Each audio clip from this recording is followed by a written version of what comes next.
Bonjour à tous, c'est Hugo, j'espère que vous allez bien. Aujourd'hui, nouvelle vidéo où je vais vous aider à solutionner l'erreur numéro 1 en ICT SMC. Et c'est vraiment l'erreur numéro 1 que je vois tout simplement sur vos graphiques et aussi sur les personnes qui arrivent dans mon groupe. Qu'est-ce que l'erreur numéro 1 en ICT SMC? Eh bien, je vais vous montrer.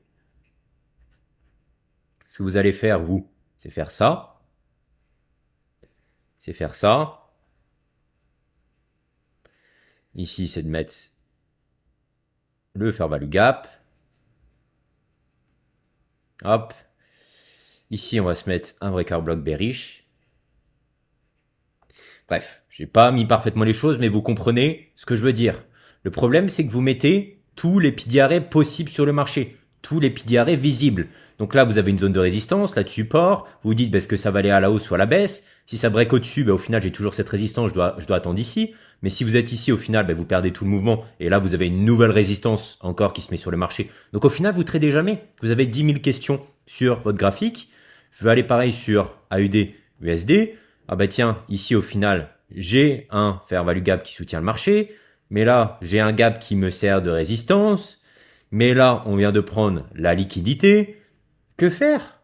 Je suis complètement perdu. Et ça, c'est vraiment l'erreur numéro 1 que je vois en ICT-SMC. L'erreur numéro 1, ce n'est pas de mal choisir ses PDRS, ce n'est pas si, c'est vraiment mettre trop de choses sur son graphique. Mais du coup, vous allez me dire, mais comment choisir ici entre ma zone de support et ma zone de résistance? Laquelle va vraiment tenir? Qu'est-ce qui va vraiment envoyer le marché? Eh bien, c'est tout simplement le fait de solutionner son biais. Parce qu'un biais vous donne une direction, et vous allez voir ce que je vais vous dire ensuite, et la direction vous donne des PDRA dans un sens unique.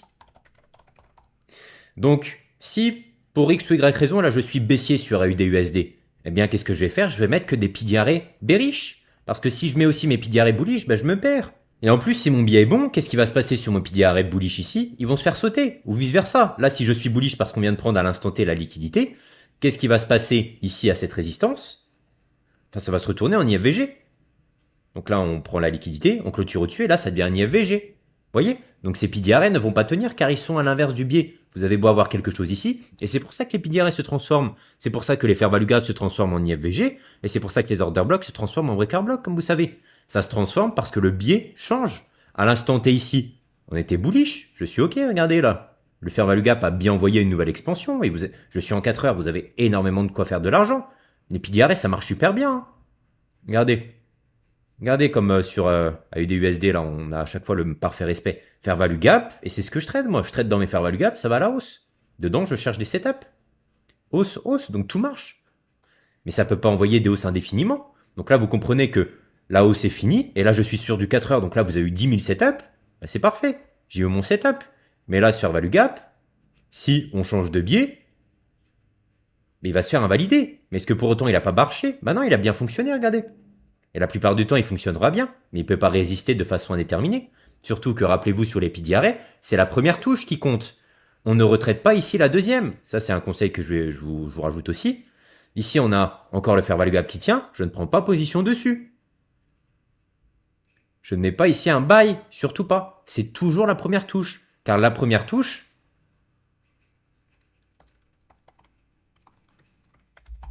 le plus de proba.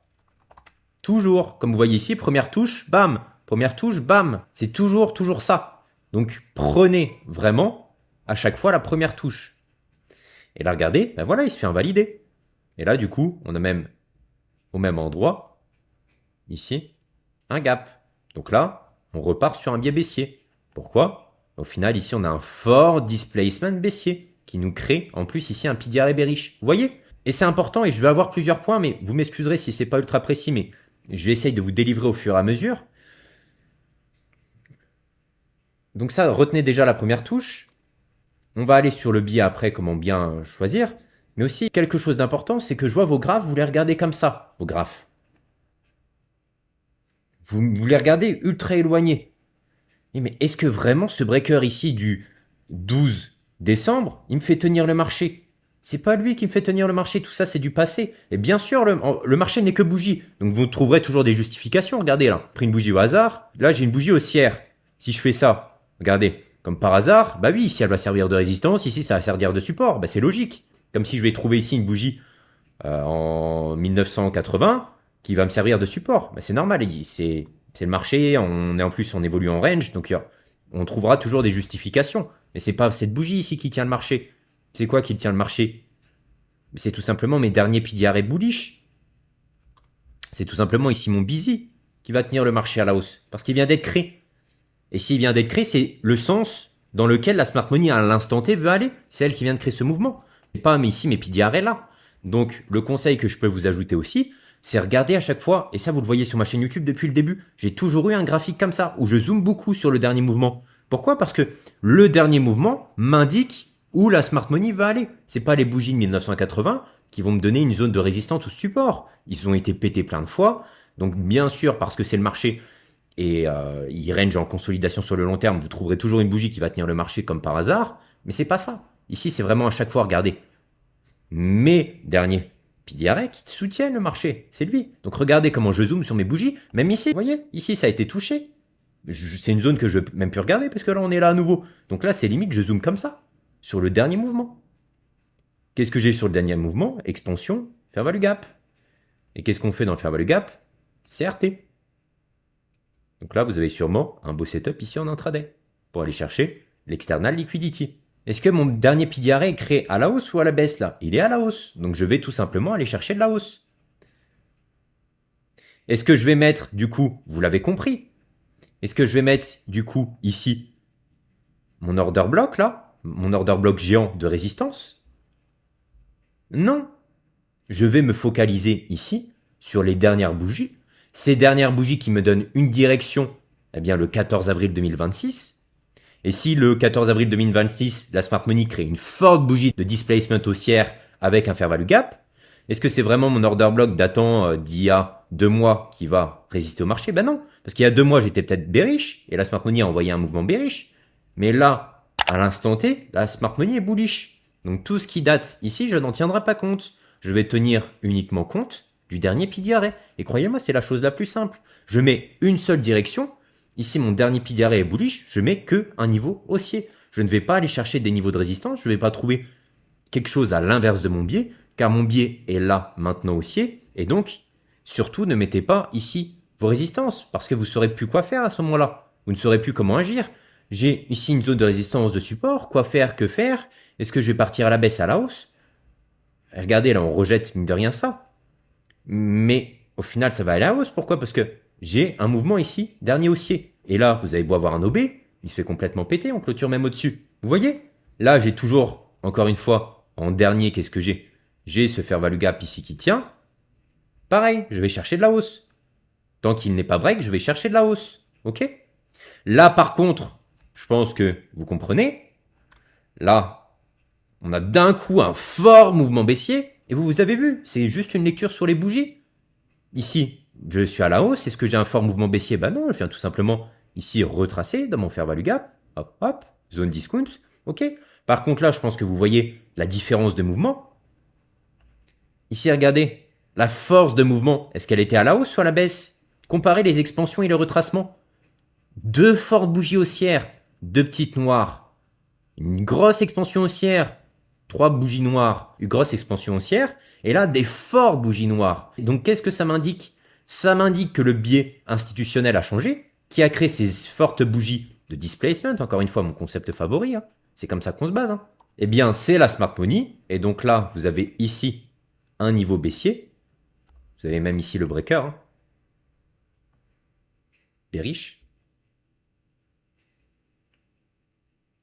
Ici, au final, on a pris la liquidité.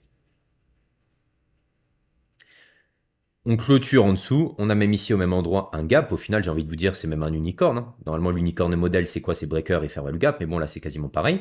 Donc là, qu'est-ce que je vais faire, moi? Ici, dans ce niveau, vu que je suis repassé baissier, je vais aller chercher de la baisse jusqu'à la prochaine liquidité. Ici. Donc, mon but sera donc d'agir ici, dans cette zone-là, trouver un setup ici dedans, jusqu'à cette prochaine liquidité. Vous comprenez? Et là, si on veut continuer à chercher de la baisse, le but, c'est ici, bien sûr, qu'on BOS. Comme ça, la structure de marché a vraiment changé. Là, j'aurais fait un haut qui est plus bas que l'ancien et un bas qui est plus bas. Mais ça, pour le moment, c'est pas encore le cas. On verra. Donc là, le but serait de chercher ici, à l'intérieur du setup. Donc, dans ce breaker, au final, qui a parfaitement tenu, jusqu'ici, la prise de liquidité. Et là, est-ce qu'on BOS, on fait une prise de liquidité? Pour le moment, on fait une prise de liquidité. Donc, est-ce que je vais continuer à chercher de la baisse? Absolument pas. Est-ce que pour autant, je vais chercher de la hausse? Non, là, franchement, le marché n'est pas super beau. Qu'est-ce qui pourrait me redonner de la nouvelle hausse, d'après vous? Là, ici, qu'on clôture au-dessus de cette bougie noire et qu'il devienne un order block. Parce que là, pour moi, c'est trop... Moi, personnellement, comme vous savez, je ne suis pas trader de prise de liquidité. Hein. Parce que qu'est-ce qui peut se passer? Ici, au final, on prend la liquidité, mais juste après, on vient te ressortir. C'est pas solide. Prise de liquidité, ça permet surtout de sortir du marché. Ici, regardez. Comme je vous ai dit, vous avez votre zone de breaker. Qu'est-ce qu'on fait? On sort à la liquidité. Donc là-dedans, vous prenez du setup à la baisse jusqu'à ici. Par contre, ici, est-ce que je vais rentrer directement? Non, je peux me faire piéger plein de fois, c'est pas solide. Donc là, est-ce que je vais continuer à vendre? Absolument pas, parce que j'ai pas fait de BOS. Est-ce que je vais acheter? Pas tout de suite, parce que je n'ai pas non plus de confirmation haussière. Ici, au final, on clôture enfin au-dessus de cette bougie d'order block.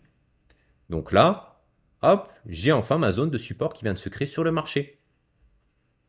Order block à forte probabilité. Pourquoi? Parce qu'il vient prendre la liquidité. C'est lui. C'est cette grosse bougie baissière ici qui vient prendre la liquidité. Donc c'est comme ça avec tous les graphiques. Regardez. Est-ce que ici, sur mon graphique à l'instant T, est-ce que ici je mets, par exemple, et je laisse mon gap baissier? Non. Vous voyez? Ici, je mets uniquement que des pidi arrêts dans une seule et unique direction. Sinon, comment voulez-vous trader? Vous allez à chaque fois mettre tous les pidi arrêts possibles. Ici, regardez si je laisse mon breaker. Ah oui, il y a mon breaker, il y a mon gap, etc. Mais où sont, et c'est ce que je vous ai dit au début de ce cours, quels sont mes derniers pidi arrêts qui viennent de se créer sur le marché? C'est pour ça que j'aime bien zoomer sur le dernier mouvement, parce que c'est lui qui te donnera à chaque fois la direction. Donc là, je zoome de façon excessive, mais c'est juste pour que vous compreniez. Qu'est-ce qu'on fait en tout dernier? On clôture au-dessus de cette bougie noire qui vient de prendre la liquidité. Donc à partir de ce moment-là, j'ai un biais haussier. Donc je ne mettrai jamais ici toutes mes zones de résistance. Surtout pas, car ça va me perdre et je ne saurai pas comment trader. On peut aller sur un autre actif. Sur le BTC, exactement même chose. Regardez, ici, c'est exactement ce que je vous ai dit sur AUD-USD. Comparez la force des hausses et des baisses. À chaque fois, on a deux bougies noires. Ici, une énorme hausse. Ici, ça consolide, donc faible baisse. Donc là, qu'est-ce qu'a fait le marché encore une fois? Premium discount, et on va retracer ici dans le fair value gap. Qu'est-ce qu'on fera donc? IRL to ERL, prochaine liquidité.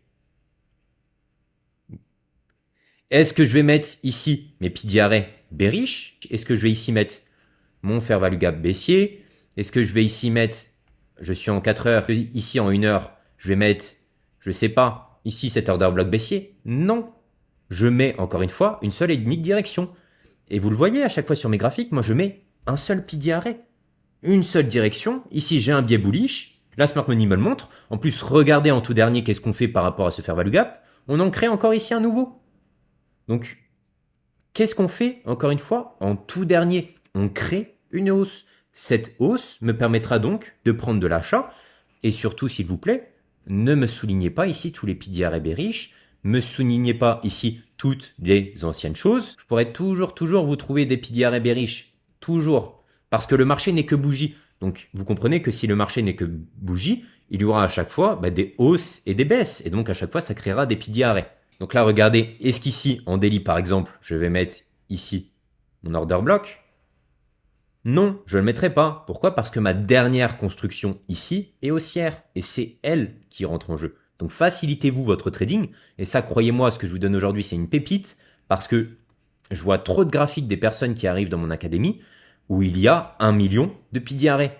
Et du coup, on me dit à chaque fois, Hugo, mais je ne sais jamais si je suis haussier ou baissier. Eh bien, par tous les conseils que je vous ai donnés aujourd'hui, vous saurez quelle direction prendre. Donc là, on va revenir sur le 4 heures. On avait ici un dernier pidi arrêt bullish qui venait de se créer sur le marché, qui rejette en plus un pidi arrêt bullish. Donc là, ça va aller. Regardez, ici, qu'est-ce qu'on a comme concept? Et c'est là maintenant qu'on ajoute tous les concepts.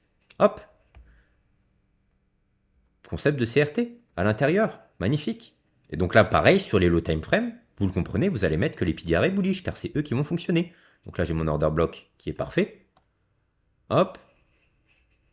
C'est eux qui vont fonctionner. Là, vous avez le fair value gap, c'est vous qui voyez. Et vous voyez, à chaque fois, je mets une seule et unique direction. Pour continuer sur cette expansion, regardez encore une fois qu'est-ce qu'on fait. Ici, on prend la liquidité. Est-ce qu'on BOS? Non. La liquidité, je vous ai dit dans cette vidéo, on s'en sert pour s'en sortir. Donc là, vous l'avez compris, vous prenez une position ici, là-dedans. Je vois ici qu'il est 14-15 heures, donc c'est la session New York, c'est parfait. Vous prenez tout le displacement jusqu'à la liquidité. IRL to ERL, je vous remonte le 4 heures. C'est encore une fois ça. Hein. Toujours. IRL to ERL au millimètre. Et prise de liquidité faite, s'il vous plaît, sortez de vos ordres. D'autant plus qu'ici, on fait encore une fois une bougie de CRT.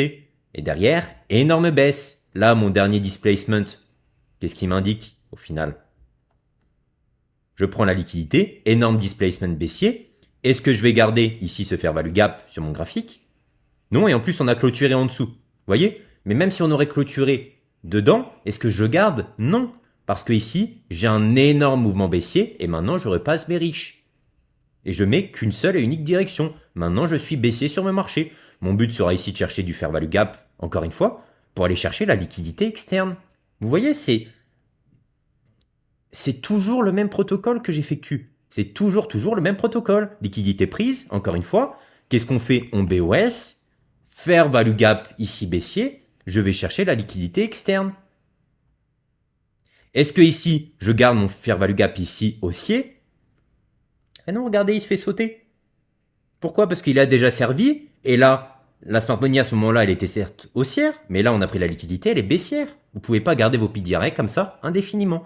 Donc j'espère sincèrement vous avoir aidé dans cette vidéo. Dites-le-moi dans les commentaires si ça vous a vraiment aidé, mais je pense parce que c'est franchement l'erreur numéro 1 que je vois en ICT SMC. J'espère donc que cette vidéo vous a plu. Comme d'habitude, s'il vous plaît, un maximum de likes. Si vous avez l'option sur le téléphone de pouvoir booster la vidéo, écoutez, ça avec pur plaisir. C'est gratuit, ça m'aidera. Et sinon, on se retrouve la semaine prochaine. Prenez soin de vous. Salut.